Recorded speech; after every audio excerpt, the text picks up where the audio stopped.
अस्सलामुअलैकुम अज़ीज़ तलबा, मैं उम्मीद करता हूँ कि आप सब खैरियत से होंगे।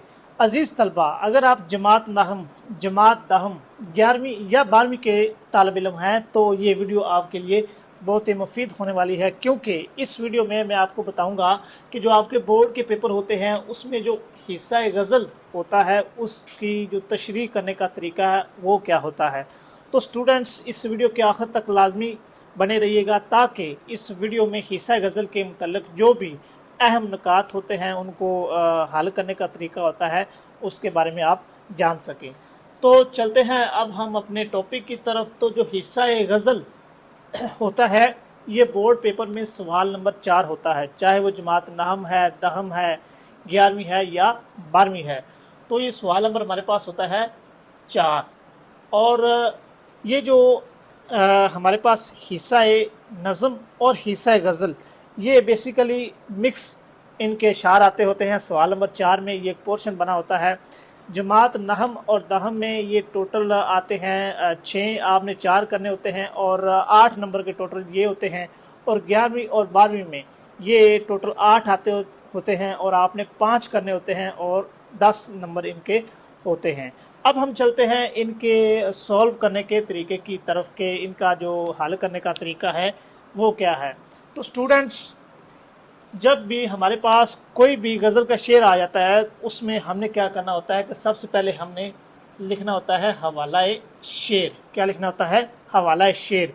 हवाला शेर में अब हमें क्या करना होता है? हवाला शेर में एक तो हमें देना होता है शायर का नाम, दूसरा हमें लिखना होता है सिन्फ़ अदब। अब सिन्फ़ अदब क्या होता है? सिन्फ़ अदब से मुराद मिसाल के तौर पर हम पढ़ते हैं उर्दू अदब, इंग्लिश अदब, इंग्लिश लिटरेचर, उर्दू लिटरेचर, उसको हम क्या बोलते हैं कि ये सिन्फ़ अदब है।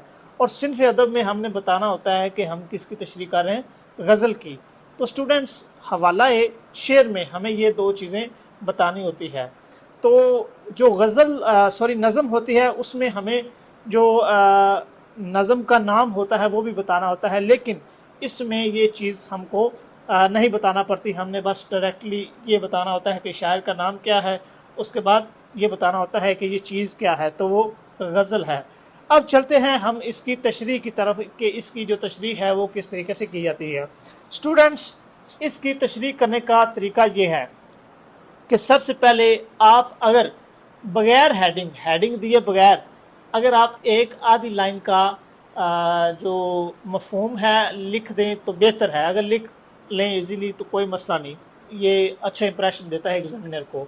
अगर आप वो नहीं कर सकते तो फिर आप हाफ लाइन छोड़ के, हाफ से थोड़ी सी कम लाइन छोड़ के यहाँ से आप अपनी पहले मिसरे की तशरीह शुरू करें और करते जाएं 2, 3 या 4 लाइनों की, जितनी आप कर सकते हैं, जितनी आपको याद है उसकी तशरीह करें। उसके बाद आप उसका जो हवाला होता है, कोई शेर आप ऐड करना चाहते हैं, किसी हदीस मुबारक का तर्जुमा ऐड करना चाहते हैं या कुरान मजीद की कोई आयत का तर्जुमा ऐड करना चाहते हैं तो वो कर सकते हैं। ये आप तब करें जब एक आप मिसरे की जो होती है तशरीह, उसके बाद आपने शेर लिख के आगे फिर दूसरे मिसरे की तशरीह करना शुरू कर देनी है। अगर आपको दूसरे मिसरे के रिलेटेड कोई शेर आता है तो आप ऐड करें, उससे आपके नंबर पूरे मिलेंगे, मैक्सिमम मिलेंगे। अगर आपको नहीं आता तो आप दूसरे मिसरे पर उस तशरीह को ख़त्म कर सकते हैं, नंबर डिडक्ट नहीं होंगे, क्योंकि एक शेर आपने एक हवाला दे दिया है तो बेहतर है, दूसरा दे सकते हैं तो कोई मसला नहीं। इसके बाद स्टूडेंट्स, आपको मैं वो गलतियां बताता हूं जो स्टूडेंट्स ड्यूरिंग तशरीह यानी कि तशरीह करने के दौरान करते हैं। अब क्या होता है कि जब हम तशरीह करते हैं तो तशरीह में कुछ स्टूडेंट्स लिखते हैं कि इस तशरीह में शायर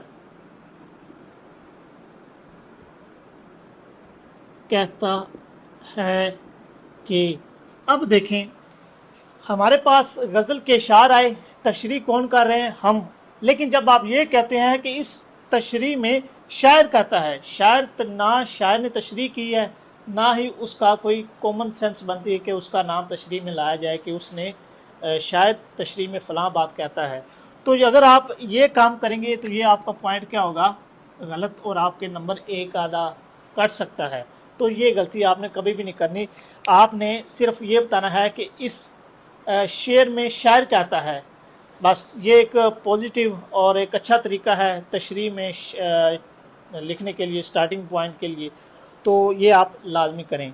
तो स्टूडेंट्स, ये थी हमारे पास हिस्सा गज़ल, उसकी तशरीह करने का तरीका। आप उसमें कुरान की आयत ऐड कर सकते हैं, कोई इजाफी शेर या हदीस, वो इन तशरीह के में इस्तेमाल कर सकते हैं। तो स्टूडेंट्स, ये था हमारे पास तशरीह करने का तरीका। अगर इस वीडियो में किसी स्टूडेंट को किसी पॉइंट की समझ ना लगी हो या वो किसी पॉइंट पर मज़ीद रहनुमाई लेना चाहता हो तो वो कमेंट सेक्शन में कमेंट करके इस पर मज़ीद रहनुमाई ले सकता है। शुक्रिया।